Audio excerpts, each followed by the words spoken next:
शमी के पहले कोच ने सुनाई उनके जुनून की कहानी। आज शमी की कहानी जो उनके कोच ने सुनाई है, उनकी ज़बानी मैं आपको बताने वाला हूँ। टीम इंडिया ने आईसीसी क्रिकेट वर्ल्ड कप 2023 के सेमीफाइनल में न्यूजीलैंड को हराकर फाइनल का टिकट कंफर्म किया और अब ऑस्ट्रेलिया ने जब साउथ अफ्रीका को हराया तो यह भी कंफर्म हो गया कि 2003 के बाद एक बार फिर से 20 साल बाद ऑस्ट्रेलिया वर्सेस इंडिया का फाइनल हमें देखने को मिलेगा। इस जब सेमीफाइनल की बात करेंगे इंडिया की, तो मोहम्मद शमी ने इतिहास रचा। उन्होंने तमाम तरह के रिकॉर्ड्स को ध्वस्त कर डाला। 2 4 5 नहीं, पंजे तो 2 झटक चुके थे। इस बार 7 विकेट उन्होंने झटके और अब तक 10 मैचों में कुल 23 विकेट चटका चुके हैं। जी हाँ, 23 विकेट उन्होंने चटकाए। कोई शुरू के 4 मैच वो खेले भी नहीं थे। मोहम्मद शमी में कहते हैं ना कि एक अलग गेंदबाज नजर आता है जब वो वर्ल्ड कप खेलते हैं, लेकिन इस गेंदबाज को ये गेंदबाज बनाने में उनके कोच बदरुद्दीन का अहम किरदार है। जी हाँ, वो उनके कोच थे।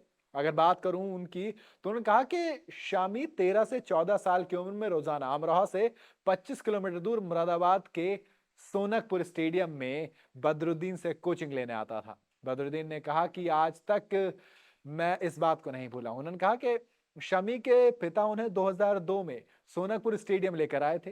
उनके पिता ने कहा कि उन्होंने अमरोहा में अपनी गेंदबाजी से तहलका मचा दिया है। मैंने शमी को वार्म अप कराया और करीब 30 मिनट तक गेंदबाजी करवाई। खेल के पहले मिनट में उन्होंने जो गेंद फेंकी थी, 30वें मिनट यानी कि शुरुआत जिस अंदाज में की थी, उसका खत्म भी उसी तरह से किया। उसकी पहले मिनट की गेंद में और 30वें मिनट की गेंद में कोई फर्क नहीं था। उन्होंने 30 मिनट में भी उसी जोश के साथ गेंद फेंकी और तभी से मुझे उसके जुनून का पता चल गया था। शामी के कोच बदरुद्दीन ने आगे कहा कि उसने 1 महीने तक प्रैक्टिस की। उसके बाद हमने उसके लिए अंडर 19 ट्रायल लिया, जहां उसने शानदार गेंदबाजी की। हालांकि आखिरी राउंड में वो बाहर हो गया और उसका सिलेक्शन नहीं हो सका। इसके बाद शमी काफी उदास हुए। इसके बाद हमने उनसे कहा कि आप यहां पहली बार आए हैं, आप और आगे बढ़ेंगे और कड़ी मेहनत करेंगे। बदरुद्दीन ने यह भी बताया कि इससे पहले वो गांव में ही क्रिकेट खेलते थे। उनके प्रोफेशनल करियर की शुरुआत सोनकपुर स्टेडियम से ही हुई थी। हर बार वो मुझसे पहले स्टेडियम में आते थे। जून की गर्मी में पसीने से लथपथ होने पर भी वो बोलता रहता था कि मुझे गेंदबाजी करनी है। और कई बार तो बदरुद्दीन ने कहा कि हम परेशान भी हो जाते थे और कहते थे कि ये तो पागल है, मूर्ख है। उसमें बहुत जुनून था, इसी वजह से वो आज इतनी आगे बढ़ पाया है।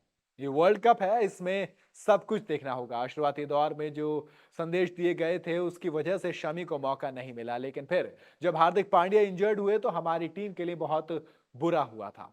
मेरा मानना है कि गेंदबाजों ने अच्छा काम किया, गेंदबाजी अच्छी की और बल्लेबाजों ने भी मैच जिताया। तो ये कहना है उनके कोच का।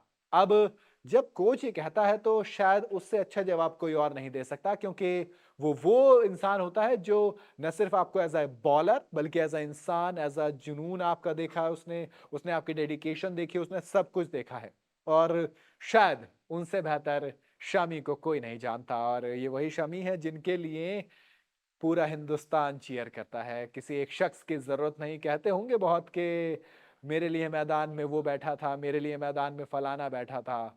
शमी वो इंसान है जिसके लिए पूरा देश एक साथ चीयर करता है। आपको शमी की गेंदबाजी कैसी लगी थी, मुझे कमेंट में जरूर बताइएगा। वीडियो अगर आपको पसंद आई हो तो इसे लाइक और शेयर जरूर करें और जाते जाते चैनल को सब्सक्राइब करना बिल्कुल ना भूलें।